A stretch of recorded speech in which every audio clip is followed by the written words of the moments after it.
আসসালামু আলাইকুম। আশা করি তোমরা সবাই ভালো আছো। আল্লাহর রহমতে আমি ভালো আছি। আজকের ভিডিওতে আলোচ্য বিষয় হচ্ছে এইচএসসি উচ্চতর গণিতের ক্যালকুলাসের নিয়ে আলোচনা করব।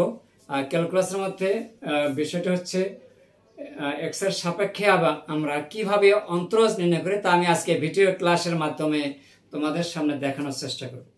তো তোমরা যদি ভিডিওটি শুরু থেকে শেষ পর্যন্ত দেখো ইনশাল্লাহ খুব সহজভাবে বুঝতে পারবে। আর সেই সাথে তোমাদের যদি একটু সূত্রগুলো ক্লিয়ার থাকে তাহলে তার কোনো কথা নেই, খুব অনায়াসে বুঝতে পারবে। তো চলুন আজকে আমি তোমাদের সামনে যে প্রশ্নটি সলিউশন করে দেখাবো ভিডিও ক্লাসের মাধ্যমে, তা আমি প্রশ্নে লিখে রাখছি। প্রশ্নটা আমি নিয়েছি রূপন্তী প্রকাশনী বই থেকে। যদি তোমাদের কাছে বইটি থাকে তো ভালো, আর না থাকলে অন্য রাইটার বইয়ের মধ্যে প্রশ্নটা তোমরা খুঁজে পাবে। তারপর আমি বোর্ডে প্রশ্নটা লিখে রেখেছি, তোমরা দেখো। y equal x sin x by 1 plus cos x হলে দেখাও যে dy by dx equal x plus sin x by 1 plus cos x। খুবই একটা ইম্পর্টেন্ট এবং গুরুত্বপূর্ণ প্রশ্ন। চলুন তোমরা মনোযোগ সহকারে একটু দেখার জন্য চেষ্টা করো। যেহেতু প্রথমে দেওয়া আছে লিখে নিলাম, দেওয়া আছে y x sin x 1 plus cos x বা dy dx x sin x by 1 plus cos x।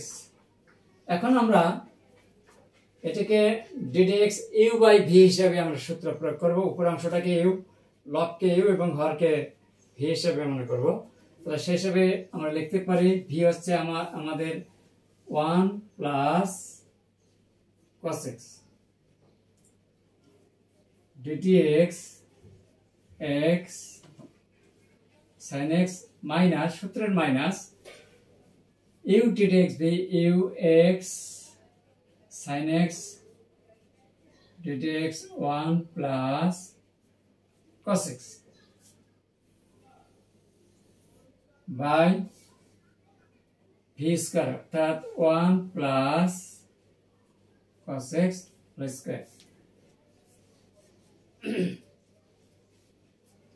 এখানে কিন্তু আবার আরেকটি নতুন সূত্র পাচ্ছি, uv সূত্র ddx uv।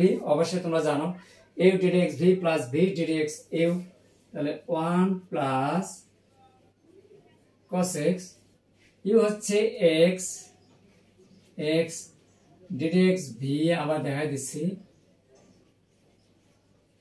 sin x plus v ddx u, v হচ্ছে sin x ddx হচ্ছে x minus x sin x। এখন 1 কে যদি আমরা অন্তরজ করি তাহলে 0 হবে, আর cos থেকে minus sin x minus sin x।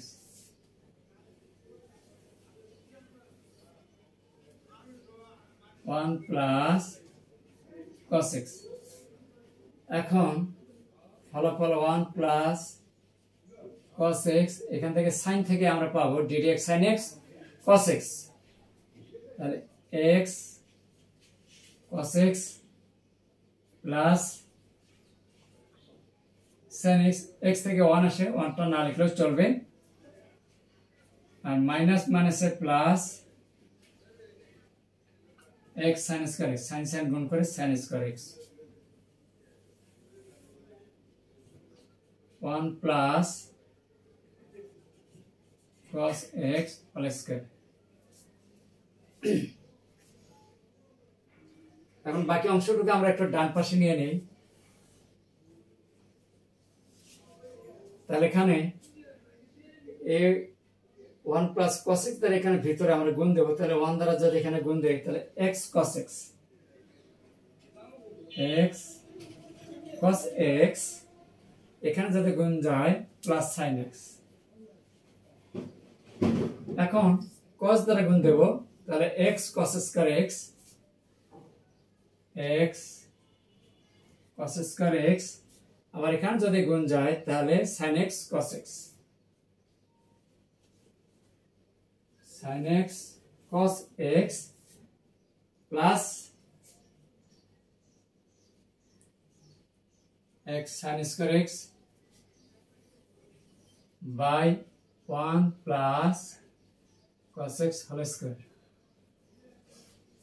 এরপরে আমরা একটা জিনিস খেয়াল করব, যদি আমরা এখানে x আর x কমন নেই, x এবং x কমন নিলে এখানে থাকবে sin square x plus cos square x এর বিনিময় হচ্ছে 1। তাহলে এখানে আমরা x cos x প্লাস এরপরে নেব এখানে sin x cos x plus এটা আর এটা মিলে পাবো আমরা x plus sin x by 1 plus cos x plus square। এখন বাকি অংশটুকুর জন্য আবার একটু মুছে দিতে হবে।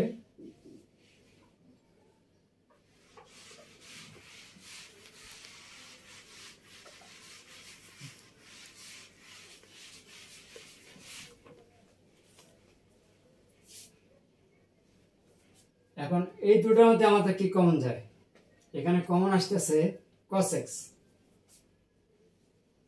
cos x কমন নিলাম, এখানে থাকে x আর এখানে পাওয়া যায় sin x প্লাস এই দুটোর মধ্যে কমন যায় 1 x plus sin x 1 plus cos x whole square. এখন এই দুটোর মধ্যে কমন আসবে x plus sin x, x plus sin x uncommon 1 plus cos x আর নিচে আছে 1 plus cos x whole square. এখন যদি এখানে একটু কাটাকাটি করি তাহলে নিচে একটা থাকে, উপর থাকবে x plus sin x by 1 plus cos x। এই ছিল রাইট সাইড শুট।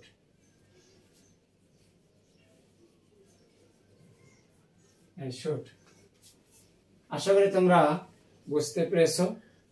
খুবই একটা গুরুত্বপূর্ণ প্রশ্ন ছিল, তোমাদের সামনে আমি সলিউশন করে দিলাম। ভিডিওটি যারা দেখছো তাদেরকে ধন্যবাদ, আর দেখা শেষে অবশ্যই একটা কিন্তু লাইক দিতে ভুলবো না, সেই সাথে অন্যদেরকে জানার জন্য একটু শেয়ার করে দেবে। আর যারা আমার এই ভিডিওটি ইউটিউব চ্যানেল থেকে দেখবে বা দেখতেছো তাদের জন্য ধন্যবাদ। আর যারা আমার চ্যানেলটাতে এখনো নতুন, দেরি না করে ভিডিওটি দেখা শেষে অবশ্যই একটা সাবস্ক্রাইব করে দেবে। ধন্যবাদ সবাইকে, ভালো থাকবেন, সুস্থ থাকবেন, আল্লাহ হাফেজ।